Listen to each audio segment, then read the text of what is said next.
বাবার কাছে আমার অনেক অনেক প্রশ্ন ছিল মনের মধ্যে জমানো, আর ছিল রাগ, ভীষণ রাগ। কিন্তু আমার সব প্রশ্নের উত্তর যে একটা চিঠি আমাকে পাইয়ে দেবে ভাবতে পারিনি কখনো। ছোটবেলায় বাবা আমার সব প্রশ্নের উত্তর দিলেও বড় হবার পর বাবা নিজের একের পর এক সিদ্ধান্ত নেওয়ার কারণ আমাকে বলেনি। বাবার উপর বেশি ক্ষোভ ছিল এই জন্য যে বাবা আমার জীবনের অনেক সিদ্ধান্ত নিজেই নিয়ে নিয়েছিল।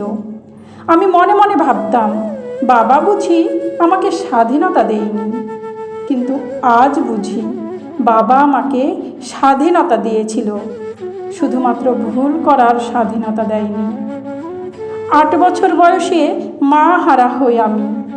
বাবা আর দ্বিতীয় বিয়ে করেনি।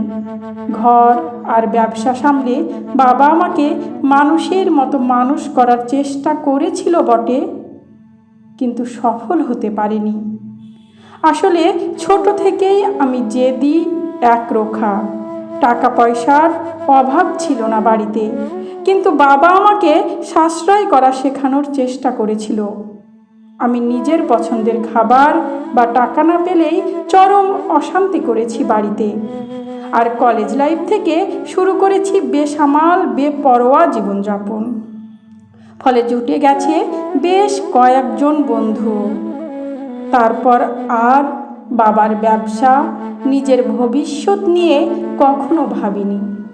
এটা জানতাম যে বাবার অঢেল সম্পত্তির মালিক তো আমি, তার একমাত্র সন্তান।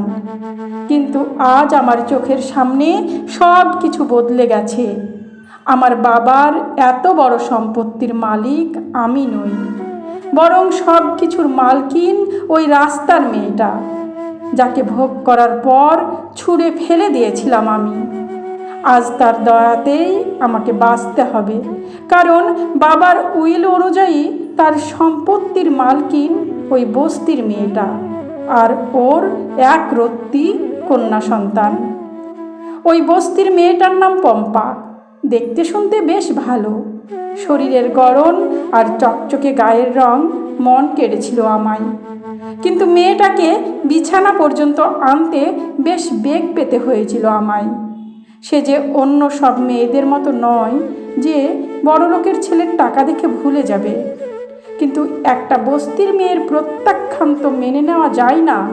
তাই আমি অন্য রাস্তা ধরেছিলাম, টাকা নয় ভালোবাসা দিয়ে ভুলিয়েছিলাম ওকে। ও বারবার আমাকে বলেছিল, আমি বস্তির মেয়ে আর তুমি এত বড় লোকের ছেলে, তোমার বাড়িতে এই সম্পর্কটা মানবে তো? আমি মনে মনে হেসেছি। কি বোকা মেয়ে, ওর মতো মেয়েকে যে শুধু ভোগ করা যায়, বিয়ে করা যায় না, এটাও বোঝে না।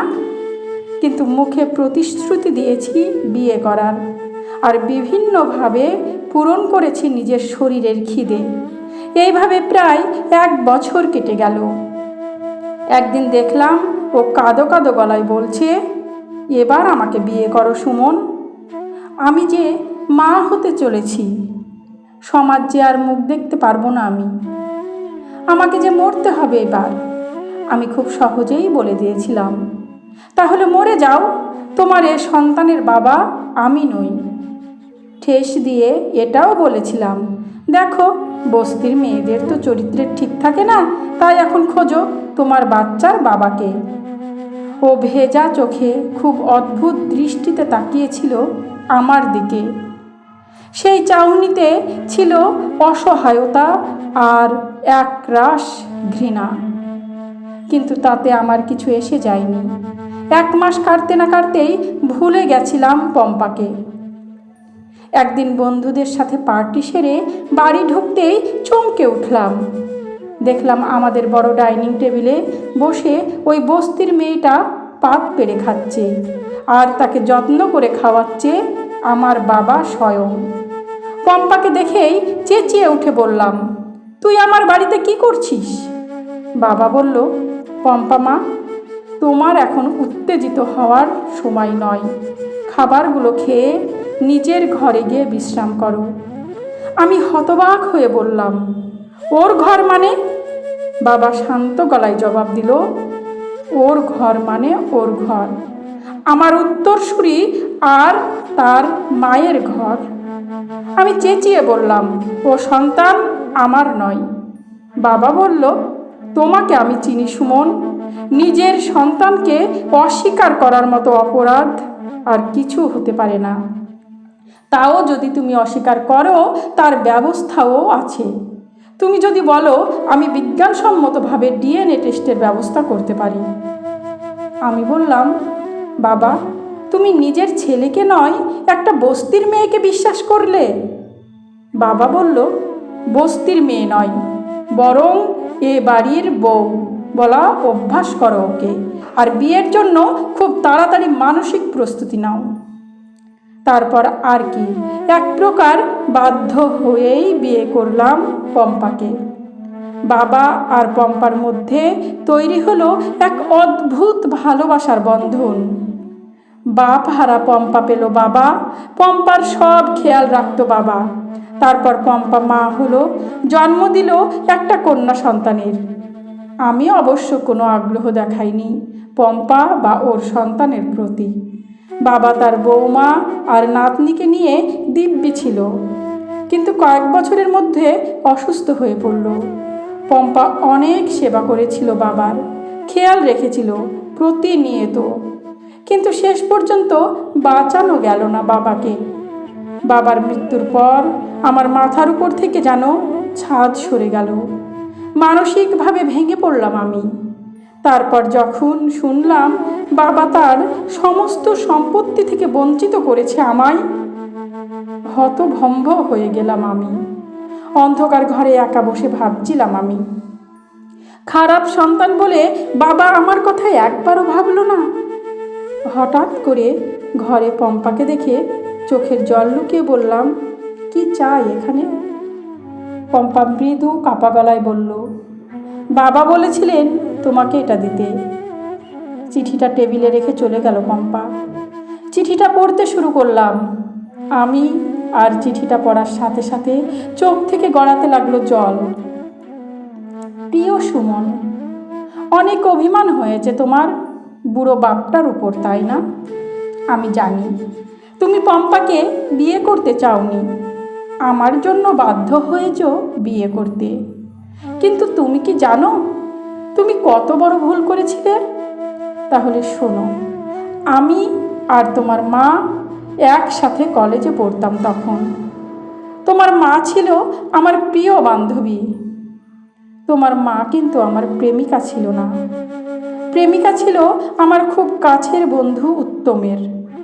তাদের ভালোবাসার ফসলই হলে তুমি সুমন, আমার একমাত্র সন্তান। তুমি তখন তোমার মায়ের গর্ভে। উত্তম বিয়ে করে নিল তার বাবা মায়ের পছন্দের মেয়েকে। একবারের জন্যও তোমার মায়ের কথা ভাবেনি। আজ আমি পম্পার যন্ত্রণাটা ভালোভাবে উপলব্ধি করতে পারি, কারণ তোমার মায়ের প্রিয় বন্ধু হয়ে তার কষ্টটা আমি নিজের চোখের সামনে দেখেছিলাম। তোমার মাকে বিয়ে করার পর দুজনে ঠিক করেছিলাম তোমাকে প্রকৃত মানুষের মতো মানুষ করব। কিন্তু তোমার মা আমাকে একা রেখে চলে গেল চিরতরে। আমি অনেক চেষ্টা করেও পারিনি কথা রাখতে, কিন্তু একটা মেয়ের জীবন নষ্ট করতেও দিইনি তোমায়।